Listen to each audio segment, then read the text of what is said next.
NCP এক ভদ্র মহিলার কাছ থেকে টাকা নেওয়ার যে বিষয়টা এখন ব্যাপক আলোচিত হচ্ছে, এই ছেলেটা যে এনসিপির নেতা যে টাকাটা এনেছে 7 লাখ টাকা, ইমামুর রশিদ ফেসবুকে তার আবার পাল্টা বক্তব্য দিয়েছে, যেহেতু সেটা স্বীকার করেছে টাকার কথা এবং বলছে আজকে আমাকে নিয়ে ফেসবুকে যে ওয়াহিদুজ্জামান নামক প্রোফাইল থেকে যেটা দেওয়া হয়েছে সেটা নিয়ে বলছে যে এই ভদ্র মহিলা তাদের এটা ডোনেশন দিয়েছে এবং ডোনেশন দেওয়ার জন্য তিনি তাদের অস্থায়ী কার্যালয়ে এসে আহ্বায়ক এবং 2 অঞ্চলের মুখ্য সংগঠক দ্বয়ের সঙ্গে দেখা করেন।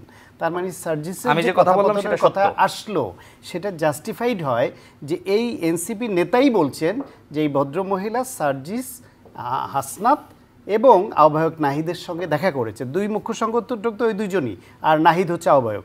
এটা কিন্তু তাদের নেতার ফেসবুক স্ট্যাটাস, তার কথা পত্রিকায় ইতিমধ্যে রিপোর্ট এসছে। এখন 48 লাখ টাকা দিয়েছে বলছে, ও বলছে টাকার পরিমাণ টোটাল এত হবে না, তার মানে আরও দিয়েছে সে। একজন ক্ষুদ্র বিনিয়োগকারী বলে পরিচয় দেওয়া হচ্ছে ভদ্রমহিলাকে, তার থেকে এত টাকা নিচ্ছে। এটা যদি স্বচ্ছ হয় তাহলে তো এটার রিসিট থাকার কথা, ও তাইলে 48 লাখ আর কত লাখের এই ব্যবধানও হওয়ার কথা না। এটা রিসিট থাকবে, বৈধভাবে হবে, পার্টি ফান্ডে জমা হবে।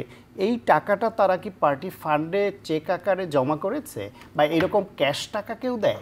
পার্টিকে যদি কেউ ডোনেট করে এবং সেটা যদি বৈধ টাকা হয়, কালো টাকা না হয়, এবং পার্টি যদি সেটা স্বচ্ছভাবে খরচ করে, এটা যদি চাঁদাবাজি না হয়, তাহলে সেটা তো চেক আকারে অ্যাকাউন্টে ঢুকবে। এইভাবে ক্যাশ টাকার লেনদেনে কি কালো টাকা না হলে, বৈধ পথে হলে, স্বচ্ছ রাজনীতি হলে ঢোকে? এখন আমাদের এনসিপির ছোট ভাইরাও এখন কোট আনকোট বড় ভাই হয়ে গেছে। ওই যে বললো যে স্ক্রিনশট আসছে, আপনি আগে বড় ভাই মামা বাড়ির আবদার বলছিলেন তাদের পক্ষ থেকে, এখন আবার তো বড় ভাই দেখছি হয়ে গেছে। ওই যে কনভারসেশন যেটা লিক হয়েছে, ভাগ্নে বললো না, আগে বলেছি মামা ভাগ্নের মামা বাড়ির আবদার করতো, এখন মনে হচ্ছে স্ক্রিনশট পড়ার পরে ওই যে এনসিপির যে নেতা টাকা নিতে গেছে সে বলছে যে বড় ভাই বলছিল 10 লাখ বা বড় ভাইয়ের সঙ্গে কথা হয়েছে। এখন এনসিপির যারা এরা তো তরুণ, আমাদের ছোট ভাই, খুব মায়া করি, সেই ছোট ভাইরাও দেখি এখন চাঁদাবাজির বড় ভাই হয়ে গেছে।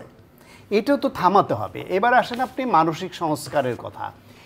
এইটা সত্য যে এই সংস্কার নিয়ে শুরুতে যখন ব্যাপক আলোচনা হয়, আমি অনেক টকশোতে এই কথাটা বলেছি যে সংস্কার নিয়ে বেশি কথা বলতে বলতে এটাকে একটা গালিতে রূপান্তরিত করে ফেলছে কি না সেই আশঙ্কা আমার হয়। কিন্তু কাগজে কলমে যতই সংস্কার করেন, যদি মানসিক সংস্কার, মন মানসিকতার সংস্কার না হয়, তাহলে কোনো কাগজে সংস্কারই টিকবে না।